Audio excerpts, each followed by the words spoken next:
Welcome to the All-American Report. He's Mike Johnson. I'm Mick Gillispie. Alabama and Tennessee this week. Mike and I are going to get into what happened at South Carolina and then how that can translate into this matchup with the Vols on Saturday, the third Saturday in October. But thanks for hanging out with us, guys, and roll tide to all of you wherever you might be watching today. Mike, let's get into it right away. Your thoughts on what happened against South Carolina, and just kind of give us a breakdown of the things that Alabama did well and what you're kind of worried that they didn't do well and what they should improve on. Well, let's start with the first of all the things they do well. First of all, I think Tyler Booker he might be the best offensive lineman in the country.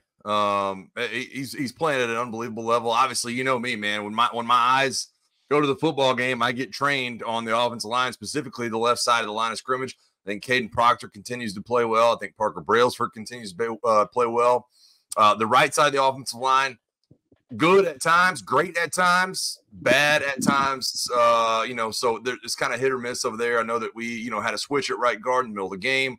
Liza Pritchett has ups and downs at times, and it's frustrating watching that right side.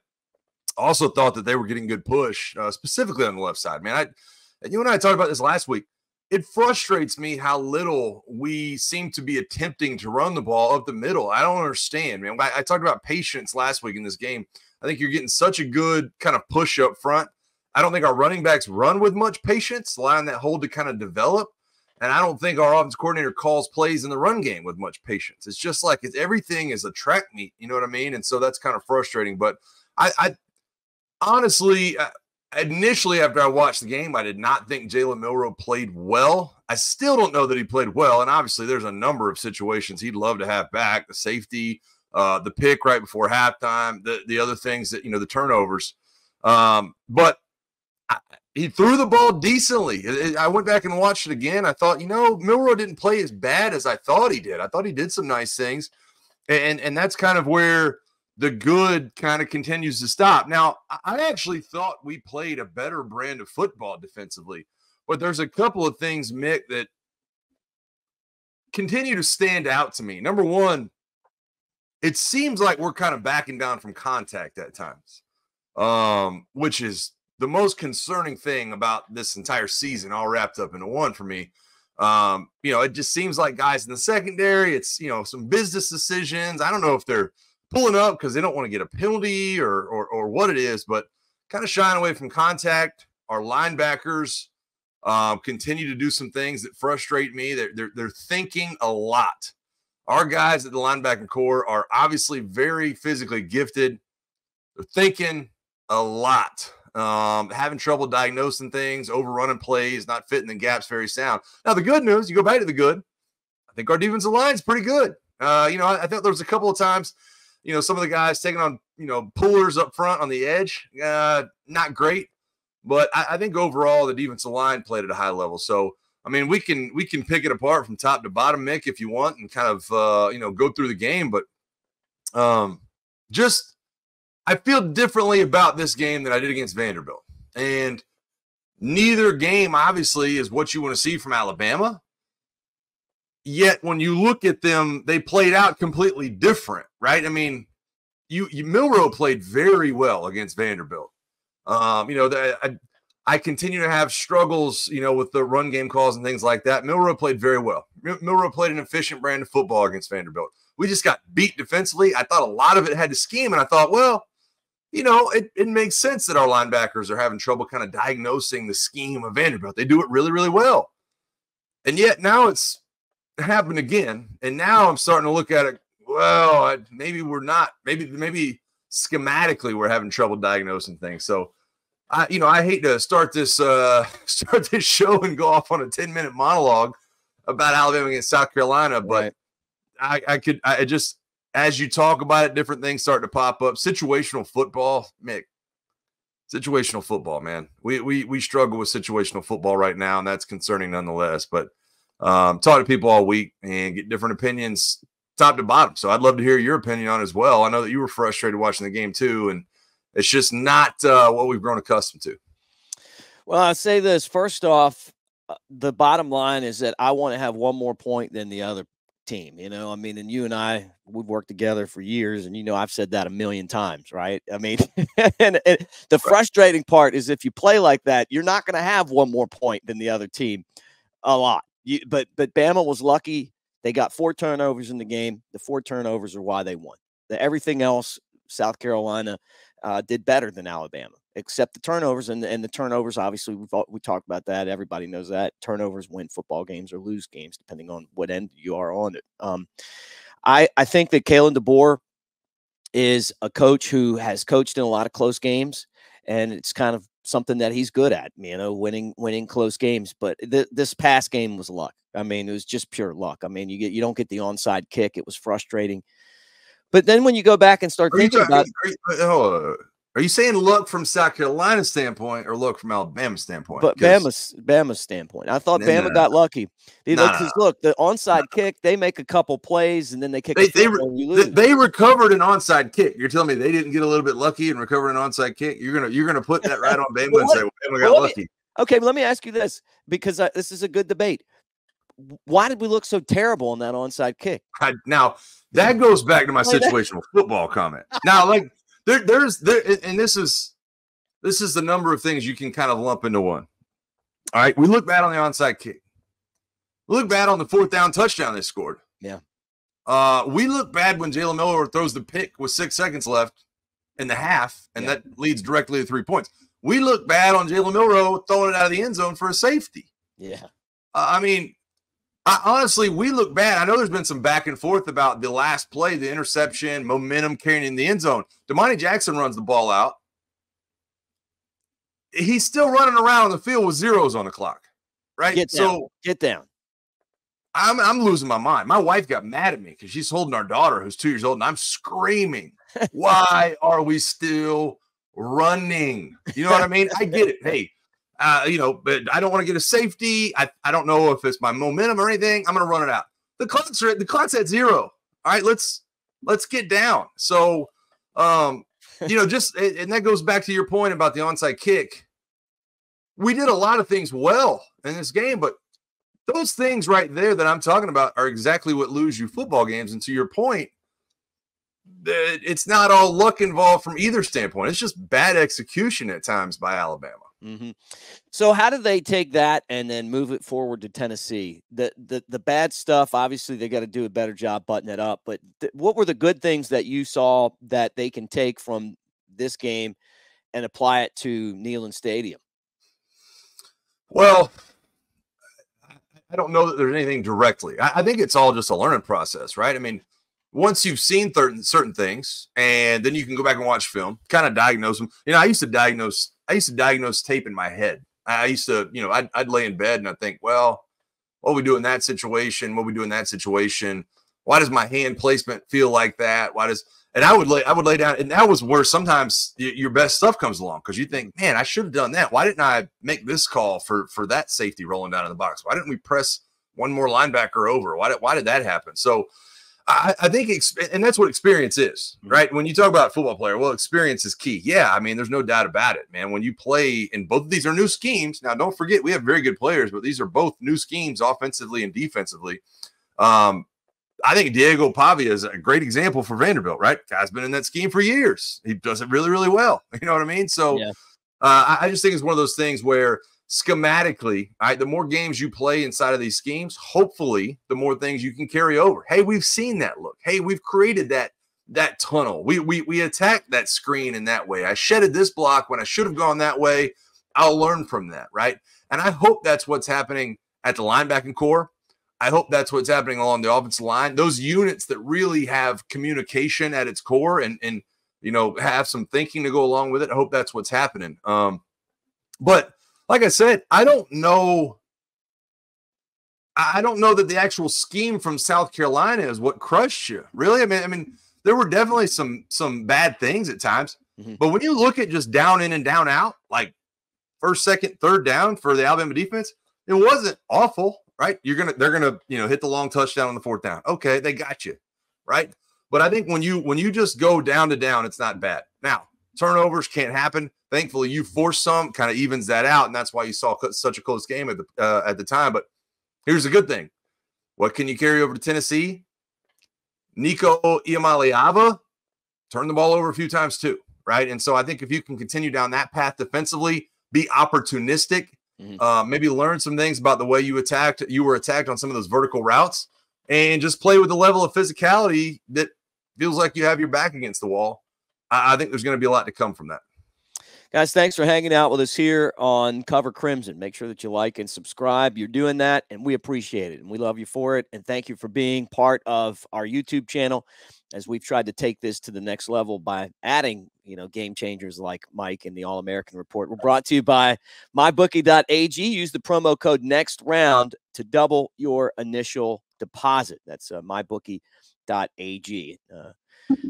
So let's get into this Tennessee-Alabama matchup a little bit, and we'll do it later on this week too.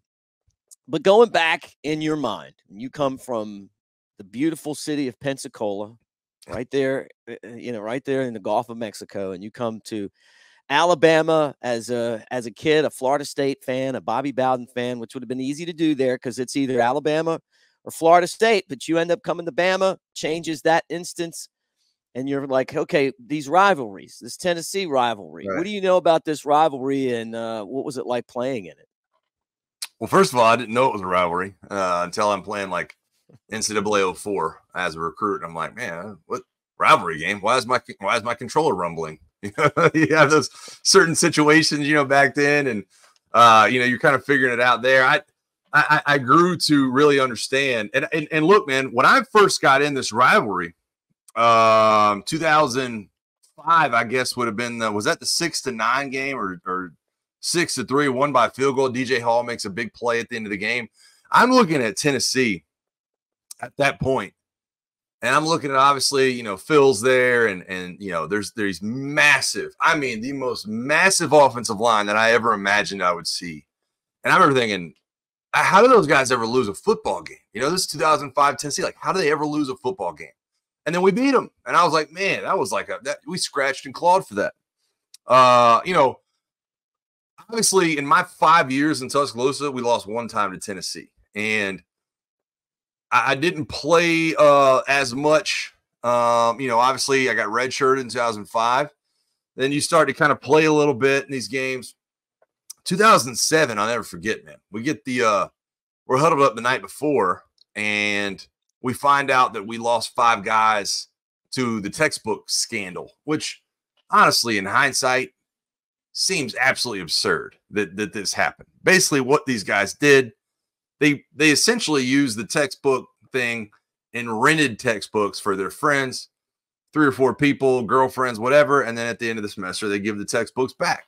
All right. So we had 5 guys suspended for that: Glenn Coffey, Antoine Caldwell, Marlon Davis.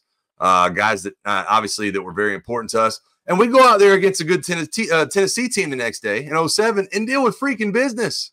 Deal with business, Mick. Hit those guys in the mouth, played a brand of football they weren't ready for, and then somehow we go lose to Louisiana Monroe and Mississippi State over the next few weeks. So a lot of memories, man. And every year in this rivalry, it just built more and more. I remember going up to Knoxville in 08. Roy Upchurch has a couple of tuds, really just a gritty victory, a few touchdowns on the ground. And then obviously they come to play the next year with the Rocky Block in 09, which was my senior year. We didn't score a touchdown. Eric Berry, Gerard Mayo's littered in there. Dan Williams, a number of guys they always had that were good players. But I grew the hate for Tennessee. I wasn't born into it, but over time, man, I just really grew a distaste for that color and that school. And obviously aided by, being buddies with Baron Hubers over the years, who is a Knoxville native. And obviously you spent some time in Knoxville as well. But just not something I grew up with, but it's definitely in my veins now. There's no doubt about that. Smoking cigars in the locker room. What was that like? I'm sure Baron was just the guy who is from Powell, Tennessee, which is right outside of Knoxville, grew up a Tennessee fan. And he has told the story many times that Coach Fulmer didn't think he was going to make it at that level. But of course, he comes to Alabama and he's the fullback on the championship team. But he appreciates that rivalry a lot. So if you're around him, I can still see going to his parties. You remember going to his parties, and he would always have like the the score of the game in a picture, like a giant picture in his living room. It's like, because they had a lot of Knoxville friends that were Tennessee fans that would come to Oh, there's no town. doubt. There's no Just doubt about rub that, man. right in their face. No doubt about that. And man, it's just there was a lot of legendary parties over at that house too.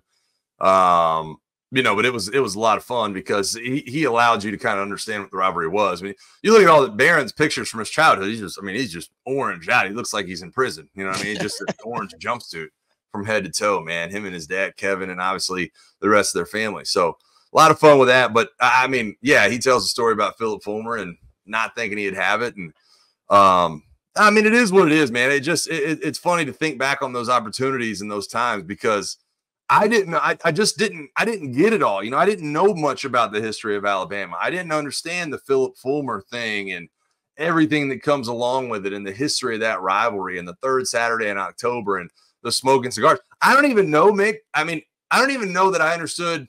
I guess it would have been 05 when we win. 05 when we beat them. Maybe it was 06. I can't even remember at this point. I didn't even know that why people were smoking cigars. I'm like, man, what is going on in here? Like, why is it so foggy in the locker room? And then, I just thought, man, somebody decided to bring a box of cigars to celebrate a little bit. And then it kind of gets explained to me in the locker room that night. I'm like, hey, don't mind if I do. You know what I mean? Light that thing up. So it was always interesting in those moments. You know, quarterback, whoever it would always have a few boxers ready. I remember trying to save one for my dad. Didn't get to because I felt bad because somebody didn't have one. But man, it's a special tradition, obviously a special rivalry for sure.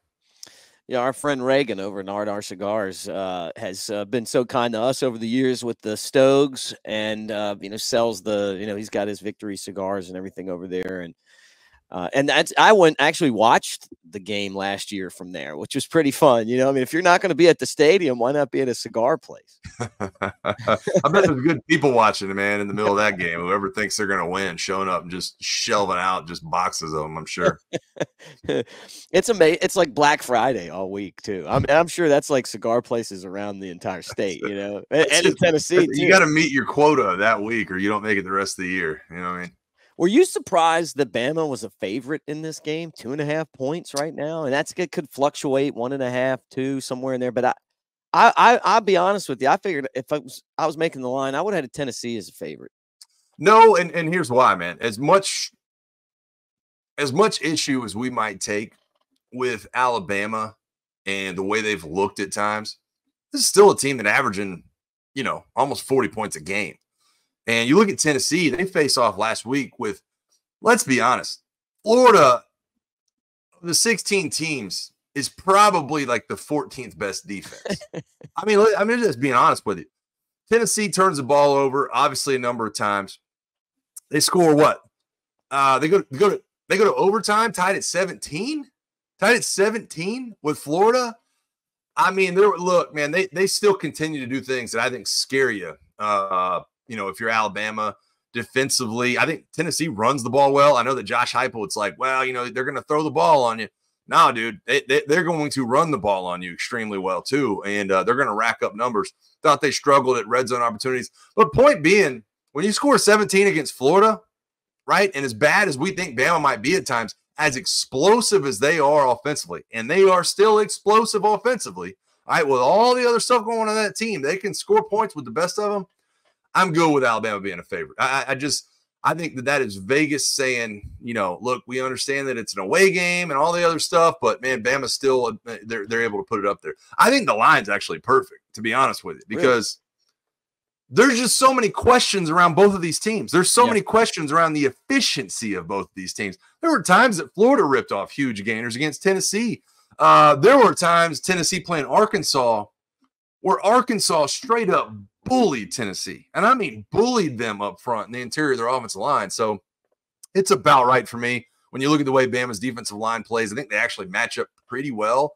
On the flip side, I think the tempo that Tennessee brings reminds me a lot of South Florida at times when they really want to go up tempo.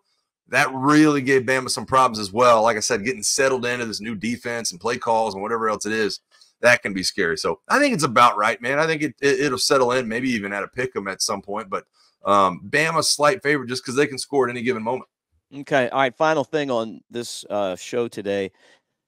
When you look at this matchup and you think about where these two teams are right now in this head-to-head collision, how much is this game going to impact the college football playoff? Do you think that this game, I know that someone's going to be eliminated, but do you think the team that wins is going to keep on winning? Because there's a lot of people that feel like these are two flawed teams.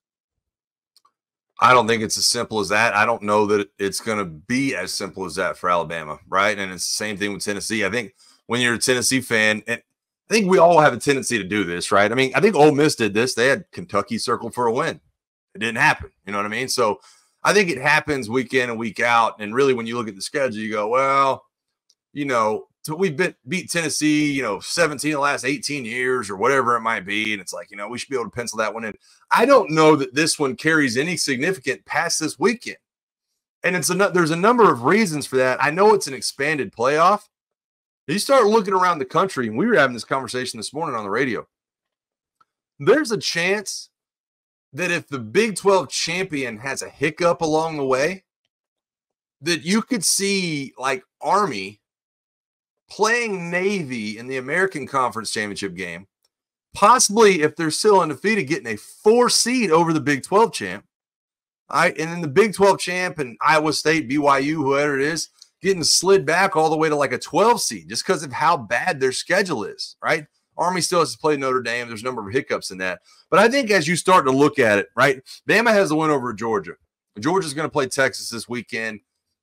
I still think that Georgia's probably in a better spot if they were both to lose this weekend. Even though things would be even and you still have the tiebreaker, it just feels like Georgia's two worst games are Bama and Texas. Georgia's going to be consistent. Kirby's going to make the adjustments. You just feel better about that right now. I don't know that we can say that about Bama. And games that you thought were slam dunks, you never in a million years thought they were going to lose to Vanderbilt, right? So I think week in and week out, we kind of have to take Bama right now as its own show, right? Its own feature. You have to approach every game with this newfound sense of wonder of what brand of football you're going to get. And I think a lot of that has to do with what they've shown. But we're just not familiar, Mick, as a fan base of watching a head coach try to, bring in his offense, bring in his defense, bring in everything that comes along with Kalen DeBoer right now. And so there are always bumps and changes and bruises along the way when you have a first-year head coach. I don't know that I have done a good job of kind of adjusting to that. It's like I expect that Bama to just continue rolling because Kalen DeBoer is a good coach and, all the other things. They're going to have hiccups along the way. I want to see the brand of football, though, not the standard. I know that's kind of the buzzword. Not just the standard. I want to see the physicality. I want to see the violence that's we've come to associate with Bama.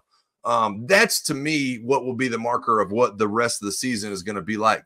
Are you sacking Nico Iamaleava? Can you force him to a second and third read? Can you get in the backfield? Can you disrupt the running game? Do you look confused when they go no huddle?